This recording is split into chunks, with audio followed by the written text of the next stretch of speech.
by. Touchdown, Jonathan Taylor.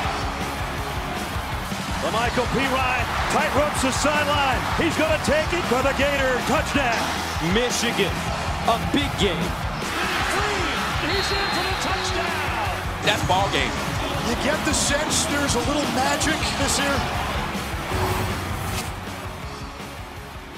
Hello, everybody. Welcome to College Football Live. What a great weekend of college football it was. Joey Galloway, David Pollock, and his cowlick.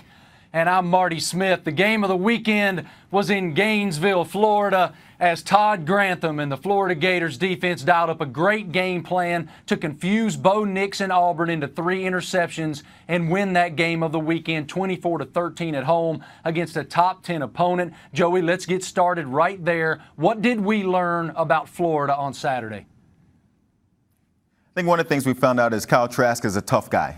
To take the injury that he took, come back in the game, came back in before the half, which surprised a lot of people. He came back out of the locker room, finishes that game, makes enough plays to win the game, and then defensively, we finally seen a defense fast enough, athletic enough, strong enough to take Auburn completely out of their game plan, which they love going sideline to sideline. They did none of that against this Florida defense.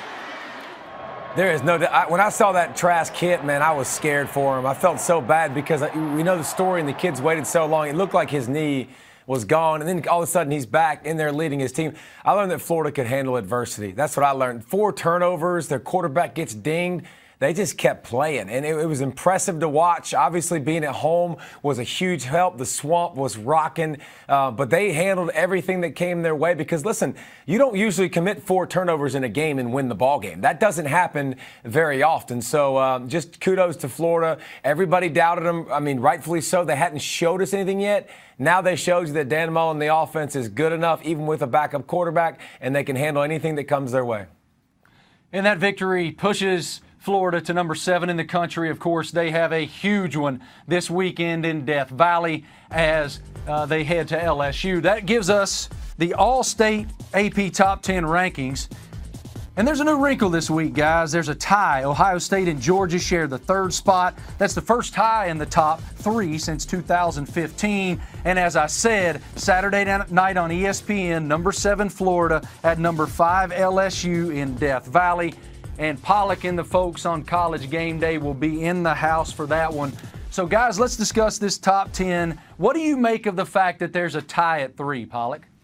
It's stupid. Why do we have a tie? And especially when we have a tie at 3 and then it goes to 5. That always annoys me. Like who cares? Who's 4 then? I mean, I don't get the tie thing. I don't really care. It doesn't really matter now, but I don't get the tie thing. But why is Ohio State so low? I don't understand why Ohio State's through. What have you not seen from Ohio State yet to have them as the number 1 team in the country? I mean, dominate the line of scrimmage. They got a dominant quarterback. They finally had a little bit of adversity versus a pretty good Michigan State team and answered the bell right away and hit them upside the head with a frying pan. I mean, what haven't you seen from Ohio State for them not to be number 1 in the country?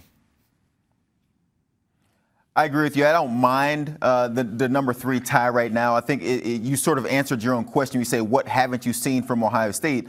I think the only thing you haven't seen is them go against a top-tier football team. Michigan State is an okay football team. They're a top 25 football team. There is one real team on Ohio State's schedule, and they see them in a couple weeks, and that's Wisconsin. And I think that's when you answer a lot of questions about this Ohio State football team. Up until then, anywhere inside that top 5 is fine with me, simply because we've seen Georgia beat Notre Dame, who is a good football team. We've seen LSU beat Texas, who is a good football team. And so that's the only reason to me that it really doesn't matter at this stage where these teams are in that top 5. But we'll see moving forward where that is. So, Joey, who have you seen Alabama and Clemson beat that's a good football team? You just gave me 3, 4, and 5. 3 and 5, excuse me. Yeah. You just gave me 3, 3, and 5 who had quality good wins, but 1 and 2 don't have a quality win yet. So why can't I have those teams that have somewhat quality wins ranked over the top of the teams that don't have any? You absolutely can. You just said, what haven't we seen from Ohio State? I was answering that question. And so if you asked me, what haven't we seen from Alabama, the same answer would apply. We haven't seen them play a top-tier team. And so Clemson, they did play Texas A&M, which is a pretty good football team, but we haven't seen them play their best football either. And so that's why I say, really, when you look at this top 5, you can put these teams anywhere in that top 5, and it'll shake itself out. It'll work itself out as we move forward. But if you do ask, what haven't you seen from some teams, it's they haven't played a top team. Another team still outstanding on Ohio State's schedule, of course, is their greatest rival, Michigan. The Wolverines with a big win against Iowa. They only scored 10 points in doing it. It was a tremendous effort by Don Brown and the defensive side of the football for Michigan, but a lackluster performance offensively. But don't say that to head coach Jim Harbaugh.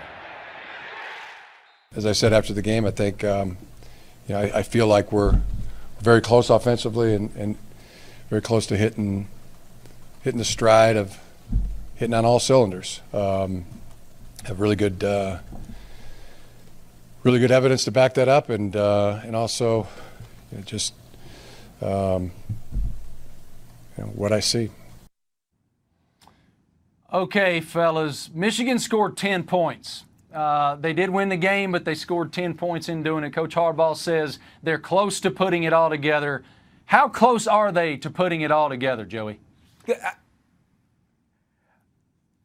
I mean, when you look at what all together is for Michigan, this might be all together. I mean, we don't know. When you look at this team, you think Shea Patterson coming back was supposed to be a top-tier quarterback. You got Nico Collins, Peoples-Jones, Tariq Black outside. And so they look like they have an athletic group of wide receivers, but this may not be an offense that is just going to go out there and put up 50, 60 points and have those games where they put up 600 yards. And so this might be hitting on all cylinders to Jim Harbaugh. And as long as they win football games, I'm sure he's fine with that.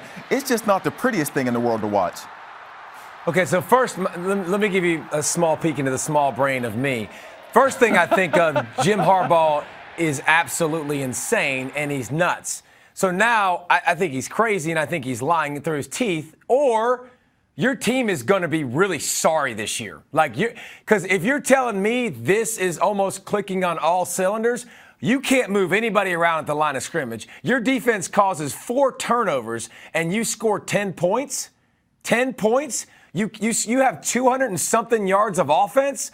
This is clicking on all. You're 3 for 13 on third downs. I mean, this is clicking on all cylinders. Lord have mercy. If I'm Michigan fans, hold on tight, because this season ain't gonna go real well for me the rest of the way.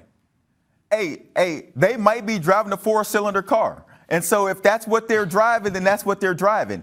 And so if he's saying, look, that 140 some yards that Shea Patterson passed for in this game, and we found a way to win, that might be all the cylinders they have. Marty, you're a NASCAR fan. You understand cylinders. I mean, you can only go as fast as your engine will allow you, and if this is all they have under the hood, that's all they got.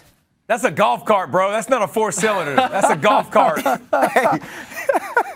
Batteries. But what's the best version of that offense? How do they start to generate more points, fellas? Go ahead, David. They got to stop turning the ball over. There's a good start, but what did you just mention, Joe? You mentioned 3 receivers that are up there with just about anybody in the Big Ten from a talent perspective. Can you throw the football down the field? Can you take shots on the perimeter, or is Shea Patterson incapable of doing that? Like that to me we have to be able to say offensively, look what the University of Florida is doing. Their best playmakers are on the perimeter. Are they trying to run the football ad nauseum? No, they're trying to spread the ball out to their playmakers, and they're manufacturing good matchups. Michigan would really do themselves well to try to do that. Whatever they're trying to do right now, it ain't working. Coming up, confidence or concern about some of the best teams in all the land. 4 of those teams have huge matchups on Saturday. Which one of those matchups concerns these guys the most? We'll discuss it next. It's presented by BMW. I feel like this is the Joe Burrow Award. I feel like he has it every week. He continues to light up scoreboards like a Mardi Gras parade. 14 touchdowns and 0 interceptions in the red zone for Burrow this year. He is balling, man. Now it's time to discuss the Capital One fan vote. Which contender are you most confident will win this week? Is it LSU versus Florida? Maybe Notre Dame versus USC, Oklahoma and Texas, or Penn State at Iowa? If you want to participate, just go to twitter.com/SportsCenter to check out this week's Capital One fan vote and participate yourself. Now, we're going to discuss these games with a little confidence or concern. We're going to start with Florida heading to LSU and the LSU Tigers. Joey, confidence or concern that LSU can keep it rolling? I have confidence in LSU keeping it rolling simply because we're seeing Florida come off of a very tough Auburn game. And to be able to get up and go back-to-back and playing tough games like that in physical football games is the only reason that I have a lot more confidence that LSU can pull this off. Joe Burrow's been terrific, but this will be by far the best defense he's faced. It'll be fun to watch that matchup. I hope this defense is back up to par after dealing with Auburn. By far the best defense. It's not even close that he'd be facing. And when you think about the other side of the football too, LSU's defense is not what we've seen them be typically. Now listen, once you run more tempo like they're doing on offense and running more plays and scoring more, obviously your defense has more cracks at the stick. But I think it'll be fun to watch this LSU defense. Is this LSU defense going to bounce back and show us what they've been in the past? Are they DBU? Are they going to be playmakers? Are they going to rush get pressure on the quarterback? Is the back end going to hold up? Because so far we've seen Joe Burrow in this offense be lights out. I have a lot of concerns about their defense. It definitely hasn't been the defense that we're accustomed to seeing in Death Valley, but to their defense, they've been banged up a little bit. They did get K'Lavon Chaisson back last weekend. Divinity's been banged up as well. So if they can get all those guys They're the only healthy, team in America that's banged up. That's it. They're the only ones, Marty. Nobody else has any other issues. All right. Hey, Jabari Zuniga, one of the best players on Florida last week, didn't even play. No problems. It's all good. I like it, Pollock. I like the spunk, man. All right. All right, let's go to the Red River rivalry. Oklahoma, Pollock. Are you concerned or do you have confidence that they can beat Texas? I would be concerned if I'm an Oklahoma fan. I mean, listen, I know their offense is going to show up and they're going to score, but Sam Ehlinger is balling. I mean, he is playing. We talked about what he did to that LSU defense a second ago. He's playing confident. They have the ability, Texas, to run the football with him, play a little ball control. They're not going to turn the football over. They're not going to beat themselves. And, oh, by the way, last year, don't forget, Texas beat Oklahoma in this matchup. So I would definitely have some concerns going this in. I wouldn't be pumping my chest feeling too confident. Yeah, I'd be concerned if I'm Oklahoma for sure. When you look at, honestly, last week, Kansas put pressure on Jalen Hurts. And we watched Jalen Hurts hold on to the ball. Now, because he's a terrific athlete, he was able to get outside the pocket and still make plays downfield. But we do know, just like Pollock said, Ehlinger is playing really good. And so even when we watched Texas play LSU, Ehlinger was going toe-to-toe with Joe Burrow. So we know Texas is going to put up some points. This Kansas team came in, played Oklahoma pretty good for a while there, and they made Jalen Hurts uncomfortable at times. He threw an easy pick six that was dropped by Kansas defensive back. So it'll be interesting to see if Texas can put that same pressure on Jalen Hurts, make him uncomfortable, and see if they can make him make some mistakes. A traditional rivalry as Notre Dame takes on USC, and Ian Book has looked really good. What do you guys make of this game? David, concern or confidence for Notre Dame as they take on the Trojans? Confidence. I got a lot of confidence in Notre Dame. I tell you what, if you watch their defense versus Virginia, harassing Bryce Perkins, he had nothing he could do. That was the defense. That's the defense, I think, rushing the quarterback. But more importantly, Ian Book consistently puts good performances together. He doesn't make a lot of mistakes. He scrambles around enough with his feet to always buy time. He covers up a lot of their mistakes that they have, and he's consistent. It's an offense that has an identity. Again, I trust a quarterback like Ian Book to show up every single week. It won't be any different this week. At all these games, I have the most confidence that Notre Dame will be successful, but USC is just athletic enough on the outsides, and this Graham Harrell offense throwing it deep. Doesn't matter which of the three guys is playing quarterback. They go downtown with Tyler Vaughns. They got Pittman out there. And so they're going to throw it deep. And so they can make any game interesting when they throw it out to these receivers, let them go get it. And so Ian Book's going to have to play well, which he has been playing very well since the Louisville game to open the season. And so to go on the road and beat Notre Dame at home is going to be tough. But if somebody can do it, and somebody who doesn't care is USC throwing the ball deep, and they got receivers that can go make plays. Yeah, they do. And that's been, I tell you what, this offense, you always wonder when you switch offensive philosophies to a spread or to a air raid, and you know they're going to chuck it all over the yard. Yeah. I actually think their defense has been pretty physical for USC in the front seven as opposed to what we've seen in the past. So they could make it close, but I got some confidence. Me and Joey got confidence in Notre Dame. I'm sure they appreciate that. It'll give them all the confidence that they're going to win that one. All right, last one. Penn State heads to Iowa. Of course, Iowa off a tough loss to Michigan last weekend. Where are you guys with the Nittany Lions? Confidence or concern as they head to Kinnick Stadium? Joey, sorry. I have some confidence, not a lot. And here's the question mark for me about Penn State. Yeah, well, the only question, Sean Clifford's been great, KJ Hamler's been great, but we're talking about Sean Clifford stepping in for Trace McSorley. And we've seen Trace McSorley in big games make big plays. So we've seen Sean Clifford go against Idaho and Buffalo and Pitt, Maryland, a very beat-up Purdue team. They've looked explosive, and so they looked good so far, but they haven't played anybody. And you go play an Iowa team, and you would never imagine that Nate Stanley is going to have the kind of game that he had against Michigan's defense, turning the ball over. This defense of Iowa doesn't make a lot of mistakes. They play a cover 2, cover 4 zone. They're going to be where they're supposed to be. And so Penn State's going to have to go earn it. I just want to see when they get in a tough position on the road, can Sean Clifford make the same plays that we've seen Trace McSorley make time and time again? Can you bring that screen back up that just showed all the scores? Sorry, I'm kind of a little audible. Can you bring that up? Because we can talk about Sean Clifford, and we can talk about Trace McSorley, and we can talk about Saquon not being there. Joey, can you look in the right column right there and look at their defense? 13 is the most they've given up this season, okay? This defense is legit. They're going to bring their A game every week. Wait a second. Are you talking about Idaho, Buffalo, Pitt, Maryland, Purdue without Rondale Moore? Me, you, and Marty can stop those teams. I mean, I don't know about Marty, but me and you could. Anyways, I don't disagree. It took me a second to get Marty out. I'm not sure either. But no, I tell you what, I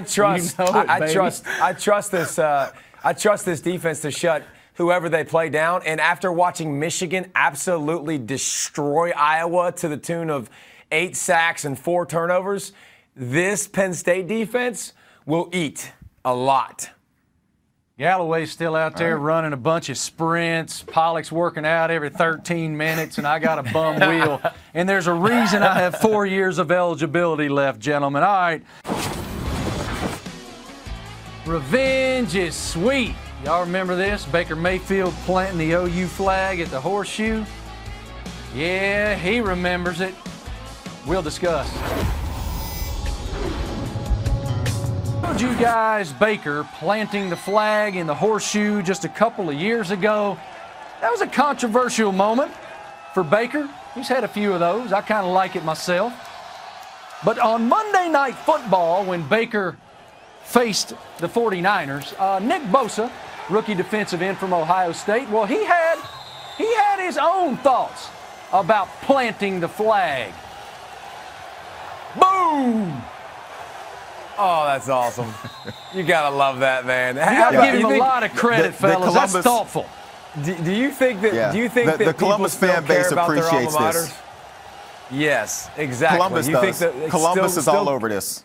College, it doesn't matter how old you. I swear to you, being in the locker room with guys that were in the league for 15 years, their school still matters. The bets going back and forth, the trash talk.